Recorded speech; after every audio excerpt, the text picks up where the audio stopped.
Episode 271. Who's Mr. L?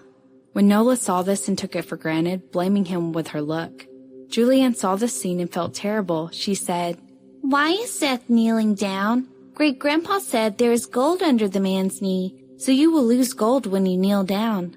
Serena squatted and looked at Seth, making him look at her. She said with a straight face, "Have I said that I want you to blame yourself for everything?" Seth lowered his head and did not speak. The last time Jules fell into the pit, she did that to herself. This time it was also her fault that they were kidnapped. Don't blame yourself for everything.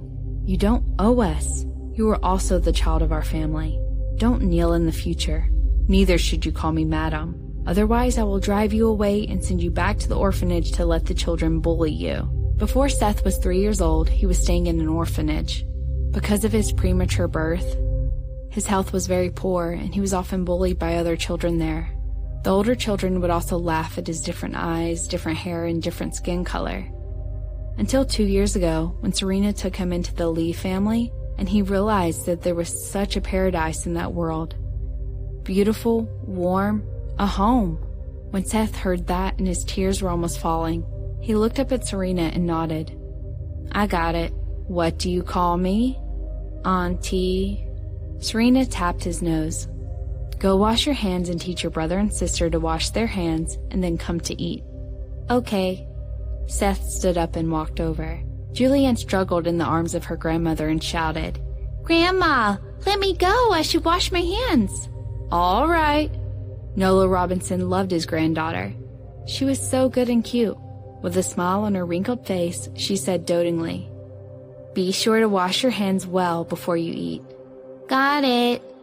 Julianne didn't return and reached out a hand to Seth. She smiled and said, "Sethy, let's go wash our hands." When Julianne took Seth into the bathroom, Jeremy followed up and put a hand on his shoulder. The three children went to wash their hands. Serena told Nola about what had happened, which made the lady rather scared, especially when she heard that $10 million were still being looted. There was regret in her eyes. But still, she said, "As long as the children are fine, I don't care, but I don't think they can go to that kindergarten anymore. This could happen again, and it could be anywhere. Everyone knows that our money is up for blackmailing, so they will all stare at our children. I feel like hiring a private tutor for them to study at home. There are so many bodyguards in the house. It would also be convenient to look after them. When they grow up, they can go to school and get in touch with others. What do you think?" Serena nodded.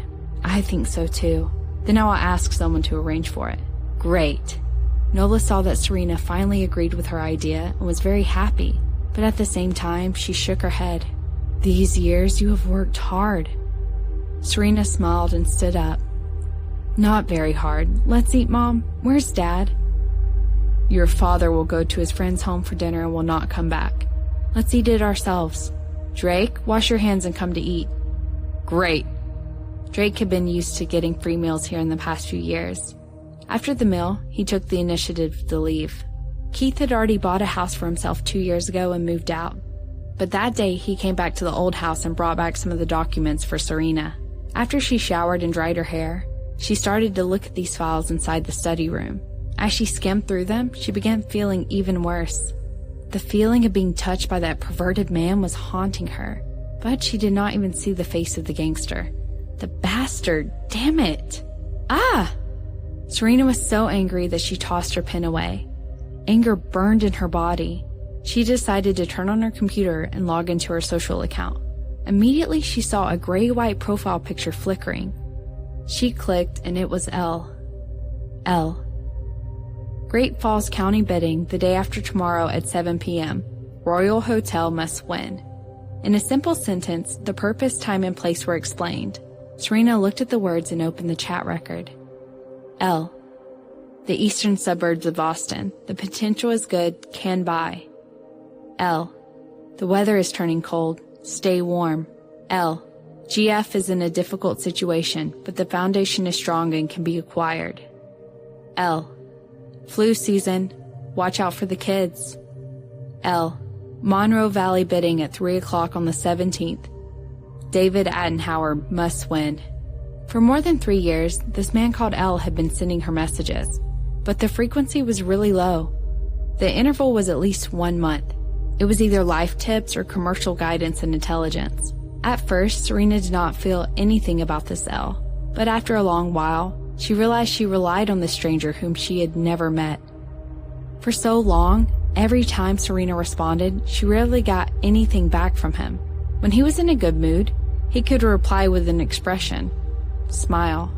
But in addition to these, very few words were rarely sent. Serena looked down and tapped on the keyboard. "Thank you, Mr. L." There was no reaction at all. She waited a long while and sent a string of words. "Will you meet me the day after tomorrow at the bidding?" She curled her lips, knowing that he will not reply. Why should I ask? But when she was about to withdraw, a message suddenly popped up. L. No. Serena unexpectedly felt a bit surprised, looking at the word. Unexpectedly, another message popped up. L. Want to see me? Serena. Yes. L. When I return to Austin, then. Serena was stunned and asked, Are you not at home? God, how could he understand so much about Austin from overseas? Impossible, right? However, this L did not respond again. Serena looked at that chat box, frowning. Was that the truth? If it was true, then he'd be too powerful. But if it was fake, why was he lying to her? What was his purpose?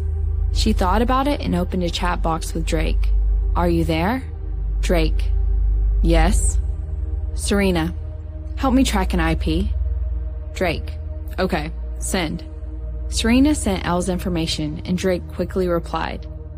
San Francisco, USA. Serena. Before that, where was it? Drake. How long ago? Serena. 3 or 4 years ago. Drake. Picture. Drake sent her a screenshot.